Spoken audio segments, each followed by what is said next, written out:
बिस्मिल्लाहिर्रहमानिर्रहीम। बिस्मिल्लाहिर्रहमानिर्रहीम के बारे में तो आपने बहुत सुना होगा कि इससे कामों में बरकत होती है। अल्लाह ताला का नाम है, कलाम है। इससे कामों में बरकत होती है, रिज़्क में बरकत होती है। तो किस तरह से इंसान के काम और रिज़्क में बरकत होती है, उसके बारे में आज एक वाक़या पढ़ते हैं। कहा जाता है कि किसी इलाके में कहत साली पैदा हो गई। इस कहत साली की लपेट में ना सिर्फ इंसान बल्कि चरिंदों परिंद सब उसका शिकार हो गए।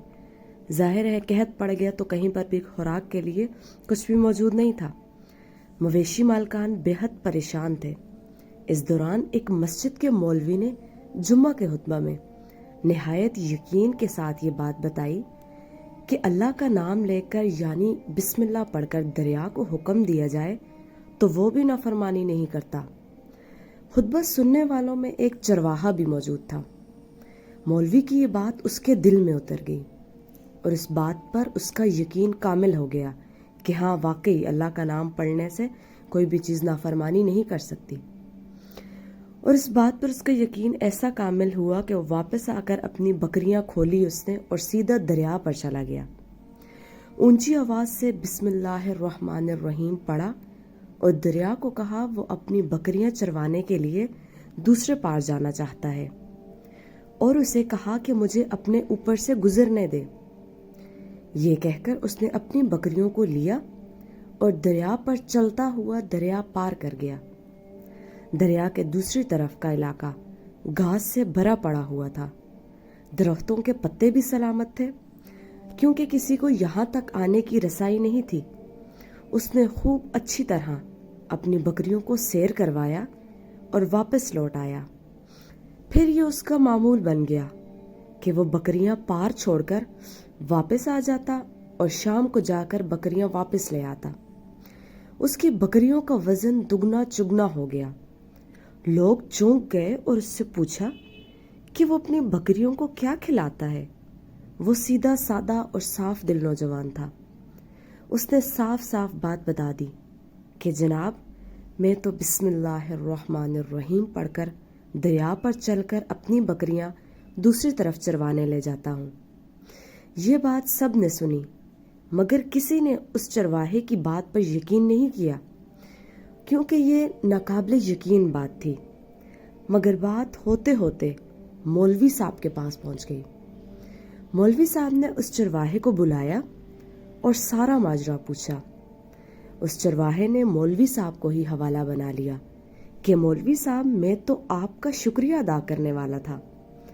आपने जुम्मा के खुतबा में जो नुस्खा बताया था कि बिस्मिल्लाहिर्रहमानिर्रहीम कहकर दरिया को भी हुक्म दो तो वो भी इनकार नहीं करता, तो मैं तो बस आपके नुस्खे पर ही अमल कर रहा हूँ। ये होता है कामिल यकीन। मौलवी साहब हैरत से उसके चेहरे को देखते रहे। मौलवी साहब ने कहा, भाई साहब, ऐसी बातें तो हम हर जुम्मा में करते हैं। फ़कत उनका मकसद लोगों का ईमान बनाना होता है। मगर बकरियों वाला डटा रहा कि मैं तो बस बिस्मिल्लाह कहकर पानी पर चलता हूँ और बकरियों समेत पानी पार चला जाता हूँ। आखिरकार मौलवी ने सुबह खुद ये तजर्बा करने की ठानी, जिसे देखने चरवाहे समेत पूरा इलाका भी आया। मजमा ज़्यादा था। मौलवी साहब ने एक दो बार सोचा कि इनकार कर दूं कि कहीं डूब न जाऊं, मगर जो मौलवी साहब को कंधे पर उठा कर लाए थे अब भी जोशो खरोश से अल्लाह अकबर के नारे लगा रहे थे और मौलवी साहब के हक में तारीफ़ें कर रहे थे। आखिरकार मौलवी साहब ने अपने डर को दूर करने के लिए एक रस्सा मंगवाया। पहले उसे एक दरख्त के साथ बांधा, फिर अपनी कमर के साथ बांधा, फिर डरते डरते ढीला डाला, बिस्मिल्लाहिर्रहमानिर्रहीम पढ़ा और दरिया पर चलना शुरू हो गए। मगर पहला पाँव ही रखा था कि पानी में गिर गए। मौलवी साहब डुबकियां खाने लगे और पानी के बहाव में बहना शुरू हो गए। लोगों ने खींच खींच कर बाहर निकाला। मौलवी साहब की इस हरकत ने चरवाहे को परेशान कर दिया कि मौलवी साहब के बिस्मिल्लाह को ये क्या हो गया है, क्योंकि उसका ये रोज़ का मामूल था।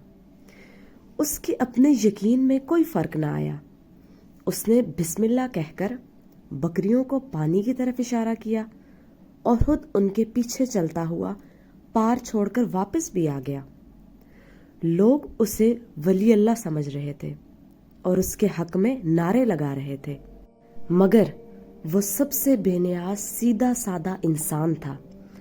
وہ مولوی صاحب کے پاس پہنچا اور کہا، مولوی صاحب، میں آپ کی بسم اللہ کی تعریف سے کافی پریشان تھا، مگر پانی پر چلتے ہوئے مجھے آپ کی بسم اللہ کی بیماری کا پتہ چل گیا. اس چرواہے نے درخت سے بندھی رسی کی طرف اشارہ کیا اور کہا، مولوی صاحب، یہ ہے آپ کی بسم اللہ کی بیماری. آپ کی بسم اللہ کی برکت کو یہ رسہ کھا گیا. آپ کو اللہ اور بسم اللہ سے زیادہ اس رسے پر بھروسہ تھا، لہٰذا اللہ تعالیٰ نے آپ کو رسی کے حوالے کر دیا. پھر کہنے لگا، مولوی صاحب، آپ بھی کمال کرتے ہو. میں نے آپ کے منہ سے سنا اور یقین کر لیا، اور میرے اللہ تعالیٰ نے میرے یقین کی لاج رکھ لی. سبحان اللہ. مگر آپ نے اللہ کا کلام سنا مگر یقین نہیں کیا، لہٰذا آپ کو اللہ تعالیٰ نے رسوا کر دیا. محترم عزیز دوستو، یہی کچھ ہمارا حال ہے. ہماری نمازوں اور دعاؤں کا بھی حال یہی ہے. دعاؤں کا حال بھی یقین سے خالی ہے. اگر ہم جب تک کامل یقین کے ساتھ دعا نہیں مانگیں گے تو ہماری دعا کبھی بھی قبول نہیں ہوگی. اللہ تعالیٰ ہم سب کو کامل یقین کی توفیق عطا فرمائے. اپنا خیال رکھیے گا. تب تک کے لیے اللہ حافظ. جزاک اللہ خیر.